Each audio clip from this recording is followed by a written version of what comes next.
Votre émission vous est présentée par la BIEM, Salon international de la fabrication avancée. L'intelligence artificielle peut-elle améliorer les contrôles qualité dans les ateliers? L'IA est-elle devenue le nouvel œil de l'industrie? On en débat dans MP l'émission. Bienvenue, je suis Jérôme Méran, rédac chef de Machine Production.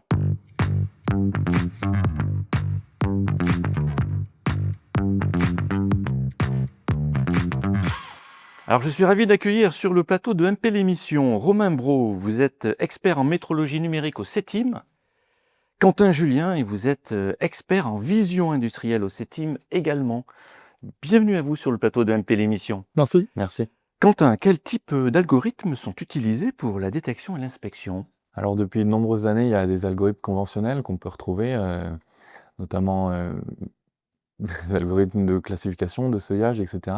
Et récemment est apparue l'intelligence artificielle avec le deep learning et le machine learning qui sont de plus en plus utilisés. Alors c'est quoi le deep learning et le machine learning? Alors le machine learning, c'est le fait d'apprendre à une machine quelque chose. Et le deep learning est une sous-catégorie du machine learning dans lequel on utilise un réseau de neurones pour apprendre à la machine à faire une tâche. D'accord. Romain, est-ce que l'IA générative peut également être employée? Alors, l'IA générative, elle existe plus récemment que les algorithmes par apprentissage qu'a décrit Quentin juste avant. Je pense qu'ils sont quand même assez peu utilisés quotidiennement par les industriels dans les activités de production et notamment de contrôle. Néanmoins, ils existent notamment pour produire des données synthétiques qui ne sont pas forcément existantes dans la partie physique, qu'on n'a pas la possibilité de produire physiquement pour des raisons d'accessibilité, pour des raisons de coût. Et puis, plus classiquement, ils peuvent aussi servir pour produire des documents, comme on le fait pour d'autres applications que le contrôle, mais en production de documents automatisés à la demande des utilisateurs. D'accord. Et Quentin, même chose, c'est plutôt utilisé en support finalement l'IA générative? Plutôt utilisé dans les fonctions support, notamment pour faire de l'email, préparer des supports de formation, etc. Pas encore forcément dans l'industrie même pour faire du contrôle. Vous l'avez pas testé en vision par exemple quand même pour voir ce que ça donne? On l'a testé en vision, notamment des algorithmes connus comme ChatGPT ou Mistras, qui ont donné des résultats encourageants, mais pas encore satisfaisants pour être utilisés en production. D'accord. Alors Quentin, dans quel domaine la production de l'IA justement apporte-t-elle le plus de valeur ajoutée? Alors elle apporte une valeur ajoutée parce qu'elle permet de fiabiliser. Alors nous, dans notre domaine, on va parler beaucoup de contrôle, hein. Elle permet de fiabiliser, de gagner du temps. Elle travaille 24 heures sur 24 et puis surtout, elle a un regard objectif. Donc elle va faire ce qu'on lui a appris sans jamais vraiment dévier. Et ça permet d'assurer une fiabilité tout au long du process, notamment du contrôle.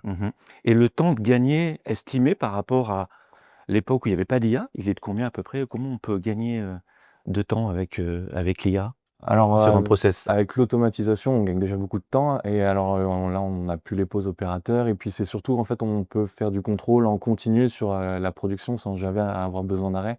Donc on gagne pas forcément du temps de contrôle, mais on gagne en quantité de contrôle effectué. D'accord. Romain, vous souhaitez réagir peut-être? Oui, en métrologie, notamment numérique, on exploite aussi beaucoup l'IA pour le même type de valeur ajoutée, pour augmenter la rapidité des contrôles, les fiabiliser d'une certaine manière. Et puis l'avantage aussi, c'est d'avoir accès aux données très rapidement, beaucoup plus rapidement que si on devait conserver l'action humaine pour notamment faire des actions de post-traitement. Je pense notamment à la métrologie numérique en 3 dimensions qui génère des volumes de données assez importants, qui sont assez souvent compliqués à traiter, à post-traiter et à optimiser. Il y a des algorithmes d'IA qui sont de plus en plus performants là-dessus, qui sortent très récemment et qui permettent de faciliter ces opérations drastiquement par rapport à l'action humaine. Comment mettons en place une IA dans un process de contrôle qualité? Expliquez-nous. Alors pour mettre en place Concrètement. l'IA, il faut des compétences déjà.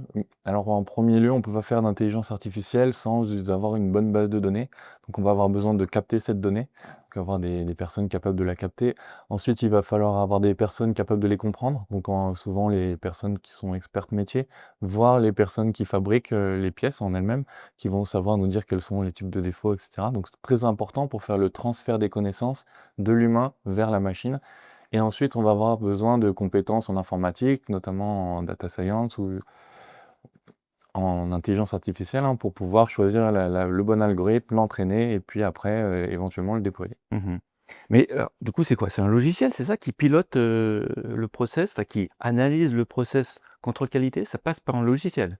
Alors on peut avoir différentes façons de faire. On peut avoir des logiciels qui permettent de faire la captation, l'entraînement, etc. Mais on peut aussi avoir besoin simplement de compétences extérieures. On peut, pour faire du contrôle, par exemple, nous on fait des contrôles qualité avec de la vision, on va avoir simplement une caméra et puis un logiciel externe. On a ou des compétences en programmation. On n'a pas forcément un besoin d'un logiciel. Il y a même des capteurs qui intègrent directement des logiciels d'intelligence artificielle. Et donc là, on n'a pas besoin de logiciel externe. Tout est directement dans le capteur. Mhm. C'est vraiment que j'allais faire en fait. On parle pas vraiment de logiciel, je pensais surtout des fonctionnalités qui s'additionnent en fait aux logiciels existants, qui incluent des algorithmes d'intelligence artificielle qui permettent d'augmenter les capacités des logiciels à leur état initial. Mhm. Et au CETIM, vous avez développé des logiciels d'IA ou pas? Oui, alors nous, on utilise les nôtres. On utilise les nôtres qui sont des logiciels en fait basés sur des programmes Python open source. Ouais. Mais on n'est pas en mesure de les commercialiser. Donc on les utilise pour faire des essais de faisabilité, des preuves de concept, etc. Mais voilà. Mhm. Donc nous, on a nos solutions en interne. Ouais, vous testez l'IA sur des process de contrôle qualité, hein, c'est ça? C'est Avec ça. vos propres logiciels. C'est ça. Au CETIM, voilà, notre mission, c'est une mission de transfert de technologie. Donc, quotidiennement, on est plutôt amené à benchmarker les différents outils, à les positionner sur les bonnes applications. Éventuellement, après, dans nos activités plutôt orientées recherche, on est amené à participer à des développements qui produisent de nouveaux algorithmes ou pour faire de la détection d'informations, de l'analyse de données, ou pour participer à la préparation des bases de données qui amèneront du contenu pour entraîner les algorithmes de détection ou de prédiction. Faut pas oublier que l'intelligence artificielle, ça reste pour nous, comme ça doit le rester, hein, ça reste un outil et pas quelque chose qu'on applique systématiquement, mais ça reste un outil parmi d'autres et donc c'est sur lesquels on travaille au CETIM. Mhm. Alors, justement, Romain, peut-être c'est vous qui allez répondre à cette question d'abord. Une fois que c'est en place, hein, une fois que l'IA est en place, quelles sont ses limites, quelles sont ses contraintes que l'on peut rencontrer? Les limites, voilà, quand on rappelle un petit peu, le nerf de la guerre, c'est souvent communément admis dans le domaine de l'intelligence artificielle, c'est la qualité des données, la disponibilité des données. Est-ce qu'on en a en quantité suffisante? Est-ce qu'elles sont suffisamment robustes par rapport à l'application qu'on vise? Est-ce qu'elles ont suffisamment de variabilité pour représenter tous les cas qui vont se présenter dans l'application qu'on souhaite analyser?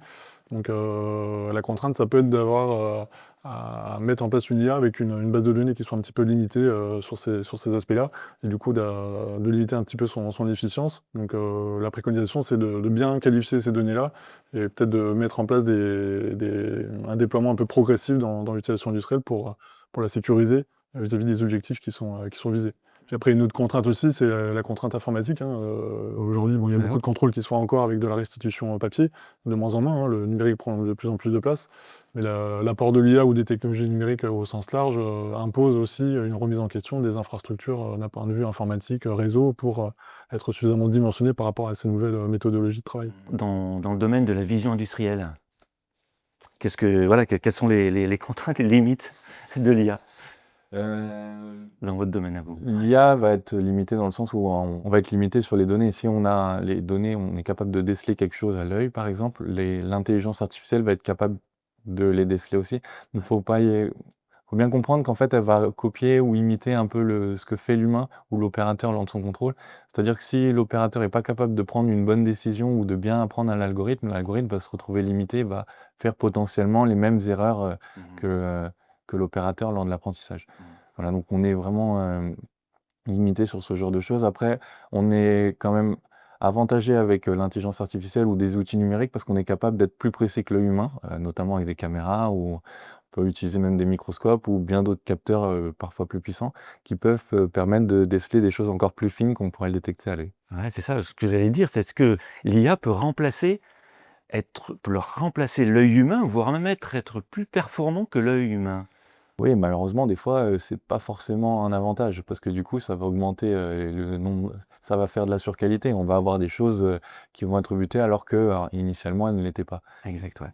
Donc il faut bien régler, c'est ça? C'est une question de réglage, de la qualité de l'IA, enfin, pas la qualité, mais de réglage en fait du logiciel d'IA qui va éviter la surqualité, enfin, de trop voir finalement? C'est ça, c'est une question de sensibilité. Après, c'est l'opérateur ou le contrôleur qualité qui va devoir dire là, c'est trop, on fait de la surqualité, ou là, c'est pas suffisamment, il faut qu'on pousse un peu plus.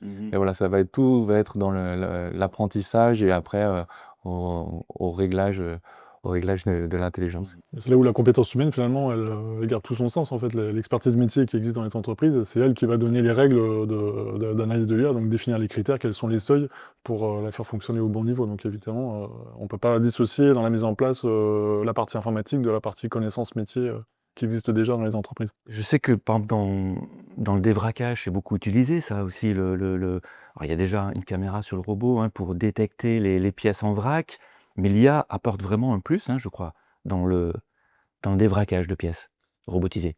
L'IA peut apporter un plus, on va être capable de éventuellement prévoir une nouvelle trajectoire ou être capable de détecter la pièce, son orientation, etc. peut-être plus finement.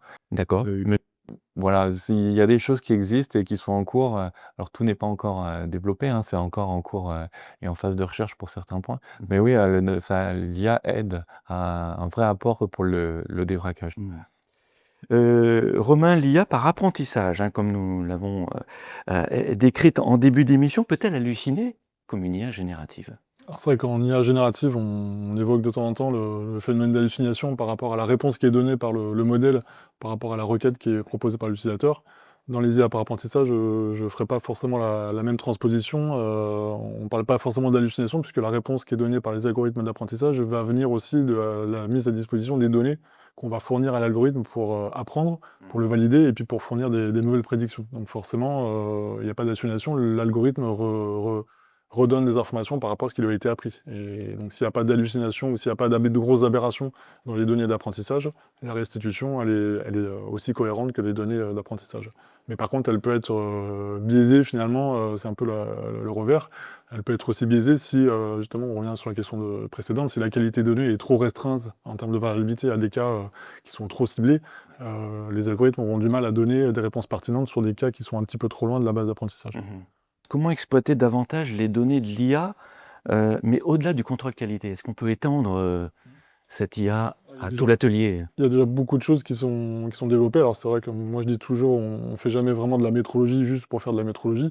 La métrologie apporte des données, elles servent pour partie, et encore majoritairement, à qualifier la conformité des pièces hein, dans le milieu industriel. Mais de plus en plus, on voit apparaître de nouvelles solutions numériques également qui exploitent ces données en continuité de la partie métrologie pure pour piloter un procédé en analysant la dérive métrologique sur certaines spécifications de la pièce et éventuellement générer en automatique ou proposer à l'opérateur des boucles de rétroaction pour corriger certains paramètres du process et remettre le process en ligne. On les utilise aussi pour adapter un petit peu l'échantillonnage aussi en termes de contrôle. Quand on fait du contrôle série, on dit toujours on fait du contrôle 100%. Quand on a à disposition des données en quantité suffisante et avec des analyses en temps réel, on peut se permettre de regarder si la stabilité du process est de plus en plus performante et éventuellement relâcher l'échantillonnage de certains contrôles. Tout ça dans un objectif plutôt d'optimiser le coût global du contrôle dans la production. D'accord. Quentin, pour compléter peut-être? Pour compléter, on peut aussi avoir accès aux IA génératives qui vont nous permettre, par exemple, en rentrant une base de données issue de l'entreprise, par exemple, de recourir à des maintenances. Donc, je vais m'exprimer autrement. Lors des échanges de mails ou des choses comme ça, il peut y avoir des informations pertinentes pour la maintenance d'une machine. D'accord. Donc voilà, on imagine que notre opérateur est parti à la retraite. Au lieu d'avoir à fouiller, on va donner tous les mails à notre IA génératif qui, lui, va faire les concaténer et lorsqu'on va lui poser une question, être capable de nous redire, voilà, lors de telle panne, il y a déjà eu telle ou telle action qui ont été capables d'être réalisées pour solutionner la panne. Donc ça peut être un vrai apport aussi, plutôt que de chercher des pannes ou corriger des pannes qui ont déjà été faites. On ne réinvente pas la roue, on utilise l'IA pour retrouver les choses qui ont déjà été faites. Elle peut aussi être utilisée pour des fonctions support, hein, on l'a dit, pour faire de la formation. Voilà, mais jamais dans le process en fait. Hein. On laisse ça à l'IA par apprentissage, qui elle n'hallucine pas. Qu'elle n'hallucine pas. Ouais. Si on se projette sur quelques années en avant, comment voyez-vous l'évolution de l'IA dans le domaine de l'atelier et surtout du contrôle qualité? Comment ça va évoluer tout ça? Je pense qu'il est acquis maintenant que l'utilisation de l'IA va ne faire qu'augmenter dans ces applications-là, dans ces métiers-là, et notamment dans l'industrie d'un point de vue plus large. Aujourd'hui, on ne sait pas forcément dire s'il y aura des ruptures technologiques très franches, très en rupture avec les algorithmes actuels en termes d'intelligence artificielle, mais on s'attend plus à des accélérations en termes de de performance de modèle, d'avoir la capacité à mettre en place des bases de données qui sont plus larges et qui vont pouvoir adresser de plus en plus de cas d'usage sans forcément réapprendre les modèles systématiquement. Et puis accompagner aussi de l'évolution continue des performances informatiques qui va accentuer l'accélération des processus de contrôle. Et ça va nécessiter des gros serveurs, non, pour Ça nécessite stocker cette déjà des donnée. gros serveurs. Ouais. Je pense que ça va faire malheureusement que s'amplifier. C'est aussi une contrainte un petit peu environnementale, hein, si on penche là-dessus. Voilà, c'est le coût du serveur informatique, il a un impact directement lié à l'utilisation de l'IA. Mais il vaut mieux les stocker dans l'entreprise ou sur le cloud ou dans un autre data C'est center? des questions assez profondes que les industriels doivent garder en tête. La notion de souveraineté, de confidentialité des données, effectivement, chacun la voit dans son propre périmètre. Il y a différentes solutions qui existent, effectivement. Certaines qui ont des contraintes et des avantages. Ça dépend beaucoup des filières et de leur propre réglementation aussi. Quentin, alors vous, comment vous voyez l'IA dans quelques temps? Pour moi, Comment vous la voyez évoluer, ouais? déjà, ça se démocratise de plus en plus. De plus en plus d'industriels savent que ça existe. C'était pas forcément le cas il y a 5 ans. De plus en plus d'industriels l'utilisent et ils nous parlent justement de ChatGPT ou ce genre de choses. Ils sont pas encore au courant forcément de comment on peut l'utiliser dans l'industrie ou dans le contrôle. Donc, c'est aussi un apprentissage à faire. Et puis, de plus en plus, c'est utilisé. Donc aujourd'hui, beaucoup d'industriels l'adoptent et puis vont avoir du mal à s'empêcher dans les prochaines années. Et puis, dans les prochaines années, ça va évoluer, comme l'a dit, ça va être plus rapide et pour moi, ça va devenir de plus en plus généraliste. C'est-à-dire que les IA sont capables de faire de plus en plus de tâches différentes. Donc une même IA sera capable peut-être de faire et un contrôle, qualité et peut-être un contrôle, métrologique, on ne sait pas.